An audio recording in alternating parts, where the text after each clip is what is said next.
Down here pit side with Austin Lay. Austin, you are our driver of the week for Inside the Helmet, brought to you by Barry Chevrolet and Buick. Austin, we got 10 questions for you.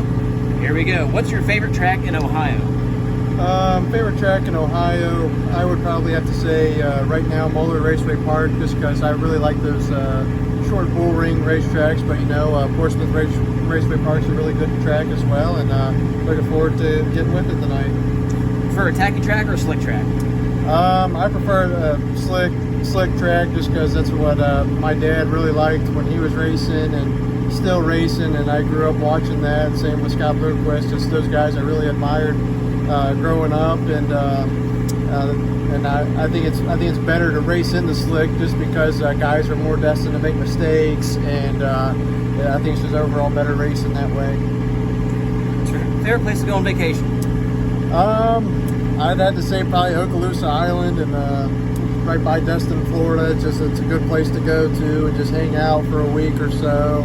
But then there's also going to the lake, Norris Lake, Tennessee. That's also a really good hot spot for us. Most exciting driver to watch? Most exciting driver to watch? I'd probably have to say my buddy Josh Rice. He's been really good this year. The past couple of years, he gets with it pretty good, and he's one heck of a wheelman. I love watching him do what he does. Where'd the number 33 come from? Well, it's been in our family for generation, like 2 generations now, and my dad's the original 33, and I'm 33 AJ, just to tell us somewhat of a difference between the two. It just, I don't know, it just has a somewhat of a good ring to it, I guess. What racetrack has the best food? Best food? I'd probably have to say Outdoor Speedway, without a doubt. They have wings, ice cream, pork chops, anything you want, they have it. It's a really good place. Any pre-race rituals? Anything you do before each race? Not really. You know, I say probably a little prayer in my head just before you go out, just because I'm a little bit religious, and it's just at the end of the day, that's who we do it for. It's the man upstairs. Biggest win of your career? I'm still seeking it right now. You know, we've had a few heat race wins. This is my first year in the super late model, running with the Ironman series full time, and it's been a tough but fun season. You know, we've gone to a few places, got our butts kicked a little bit, but you know, in the long run, it's going to help us. But you know, here recently, we put together some top 10 runs, and have hunted around that top 5 range. But we're just going to keep working, and it'll come before too long.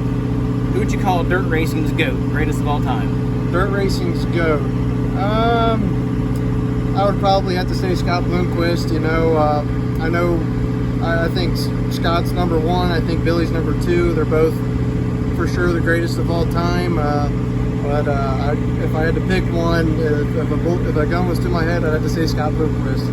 If you could change one rule for dirt late models, what would you change? I don't know what rule I'd for sure change, but I think it would all start with probably some of the suspension stuff, shock wise. I think the technology in the sport's really good, and I think it's gotten more younger guys involved in it. But I wish it could go back to where you could have a setup that could last the whole year. But nowadays you're always chasing it, always changing stuff. I wish we could it could be a little bit easier by possibly changing something in that area. All right, that's been this week's Inside the Helmet, brought to you by Barry Chevrolet and Buick. This week's driver is Austin Lay. Austin, thanks for talking to us. Good luck tonight. Thank you, sir. Thank you, guys.